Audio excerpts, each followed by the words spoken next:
atau kita absensi dulu ya. Pelajaran hari ini ada berapa siswa yang tidak hadir?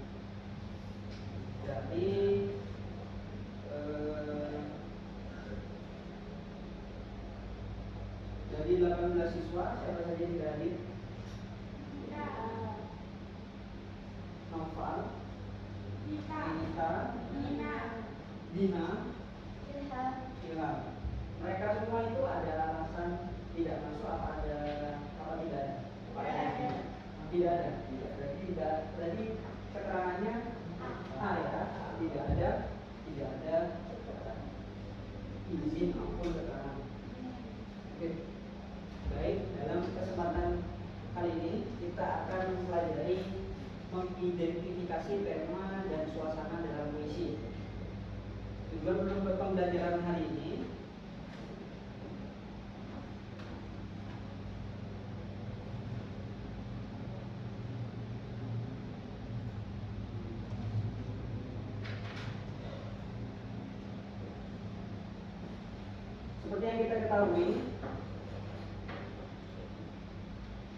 seperti yang kita ketahui, apa itu puisi? Lagi-lagi puisi ini adalah sebuah ungkapan perasaan seseorang, ya, pikiran dan pengalaman penyair yang disusun secara padat dan puitis. Selain struktur bahasa, puisi juga menyimpan unsur makna seperti tema dan suasana yang membentuk pesan keseluruhan. Artinya puisi itu adalah sebuah tulisan yang padat, ya, yang mana tulisan tersebut meskipun terlihat sedikit akan tetapi maknanya sangat dalam. Kenapa? Karena orang yang menulis puisi biasanya mereka menulis bukan pakai tangan, tapi menggunakan perasaan. Seperti contoh ketika ada sebuah candaan ya, plesetan, kalau nyanyi jangan pernah pakai perasaan. Kalau kenal seseorang jangan pernah naruh orang tersebut di sebuah parfum dengan tidak. Kalau sedang asmaran dengan seseorang jangan pernah menaruh seseorang tersebut di sebuah lagu. Itu adalah sebuah ungkapan yang dalam. Ketika kita ungkapan dalam sebuah puisi, itu akan menjadi sebuah karya sastra yang sangat bernilai maknanya dan juga harganya. Nah, seperti itu. Dan itu tanpa kalian sadari, ketika kalian membuat kata-kata seperti itu, kalian sudah bisa disebut sebagai seorang puitis, puitis atau pujangga ya. Pujangga sebuah cinta, romance. Perasaan dan imajinasi. Puisi mengutamakan ekspresi personal dan imaji yang kuat. Kemudian makna yang berlapis, banyak sekali makna yang berlapis ya di puisi itu. Seperti yang sudah saya contohkan tadi, jangan pernah menaruh seseorang.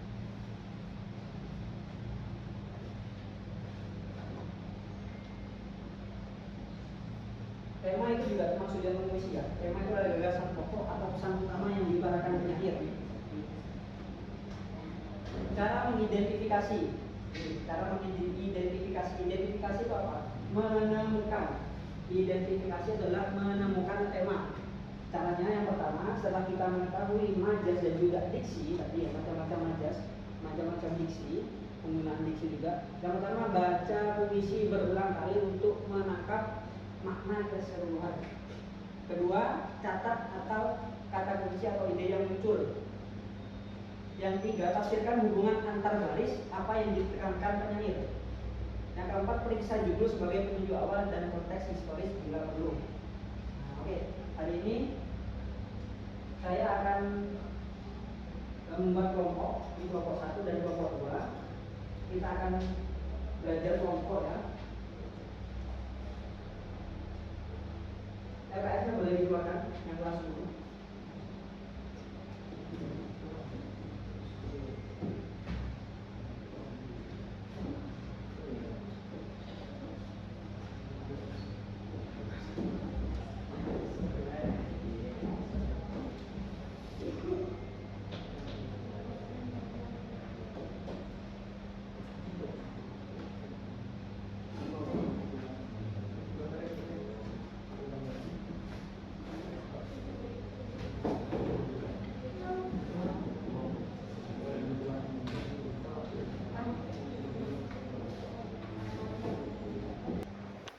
duduknya berkelompok. Belia.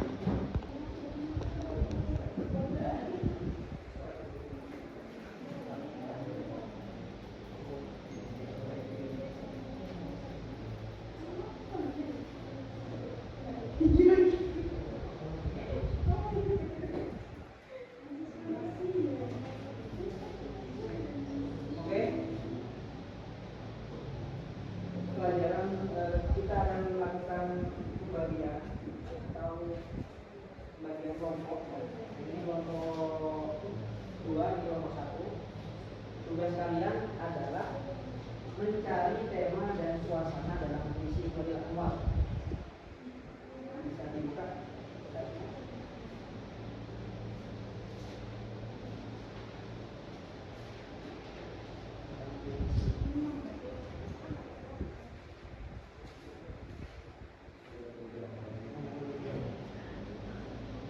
Kelompok 1 menentukan atau mencari tema dan suasana dengan tema puisi doa karya Khairil Anwar. Kalian cari tema dan suasana.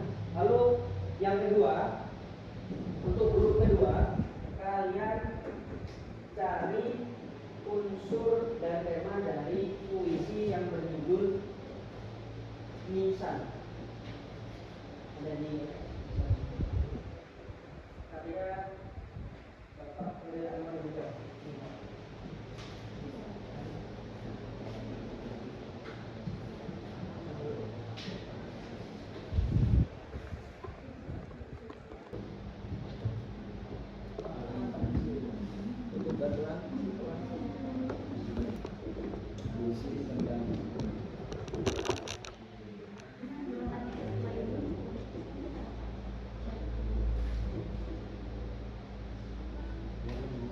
Apakah ada kesusahan dalam pembuatan puisi? Mungkin ada pertanyaan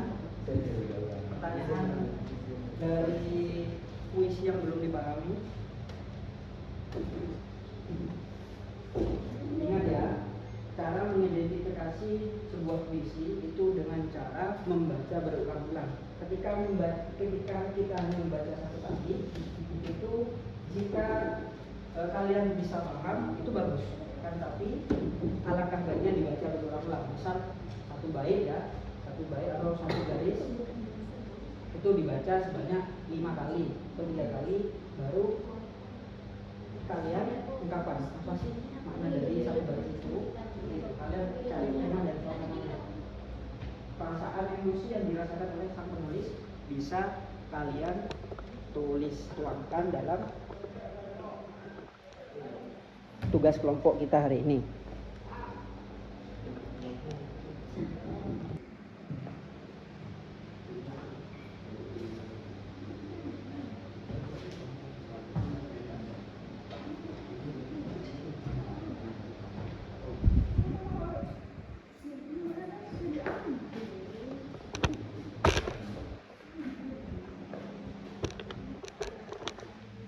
Baik, saya sudah ya, cukup ya.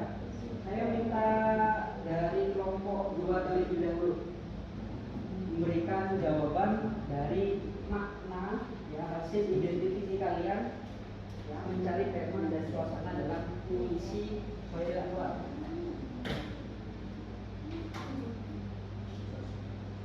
Tadi kelompok 2 ditugaskan untuk mencari tema dan suasana dari puisi berjudul Nisan.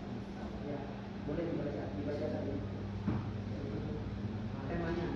Temanya apa?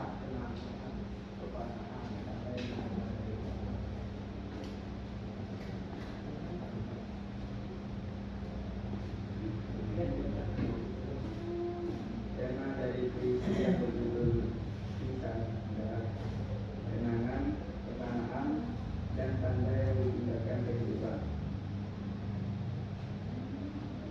Untuk suasana melankolis, perspektif, dan penuh penghormatan.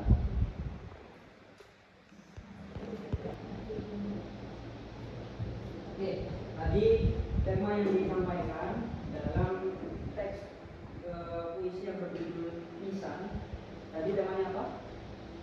Tema kedua, yang pertama temanya apa?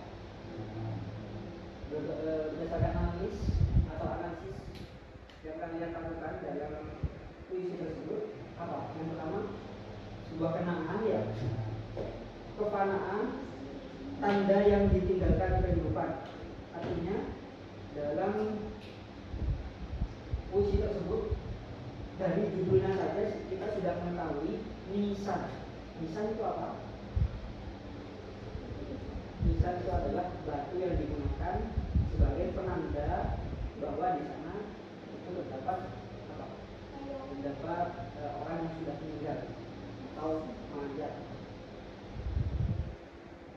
Jadi pesan atau moral yang bisa kita ambil dari puisi teks puisi yang berjudul Nisan karya Sari Lambat ini adalah meskipun fisik hilang, makna dan jejak hidup tetap hidup dalam ingatan. Jadi meskipun orang tersebut sudah meninggal, kan, tapi ideologi, pemikiran dari orang yang sudah wafat tersebut itu tetap hidup.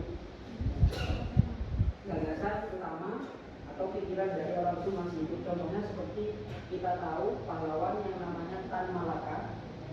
Ya, Tan Malaka itu beliau sudah meninggal, akan tetapi seluruh ideologi, seluruh pemikirannya itu masih dikenang sama mereka. Bahkan ideologinya itu dikembangkan dan juga menjadi sebuah pedoman.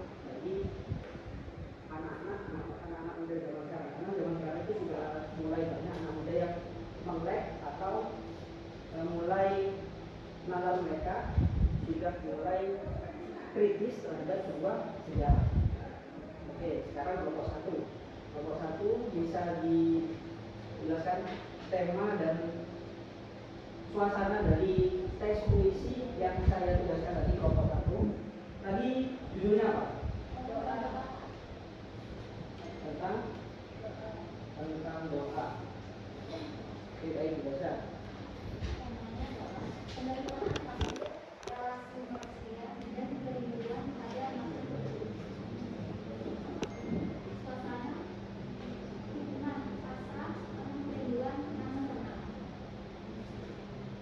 Oke, baik. Tema dari teks puisi ini adalah penerimaan takdir, relasi manusia dan Tuhan, dan kerinduan pada makna hidup. Kemudian suasananya apa? Hikmah, pasrah, penuh kerinduan namun tenang. Jadi pesan yang bisa kita ambil dari puisi doa ini apa? Menghadapi sebuah kematian dengan ketenangan dan juga kemauan kembali kepada Tuhan dan merindukan inti kehidupan. Dalam menghadapi sebuah kematian, apa sih yang tidak takut dengan kematian? Ya. Jadi dalam doa tersebut, dalam puisi tersebut itu ada amanat yang menjelaskan tentang bahwa menghadapi kematian dengan ketenangan sampai kemauan kembali kepada Tuhan dan merindukan inti kehidupan. Seperti itu. Oke, baik. Kita cukupkan saja materi kita hari ini. Semoga dengan pembelajaran kita hari ini kalian lebih mudah untuk menganalisis dan juga mencari ide pokok atau mencari inti arti dari sebuah teks puisi, baik dari tema maupun suasana. Oke, kita tutup pelajaran kita hari ini. Bisa dipimpin untuk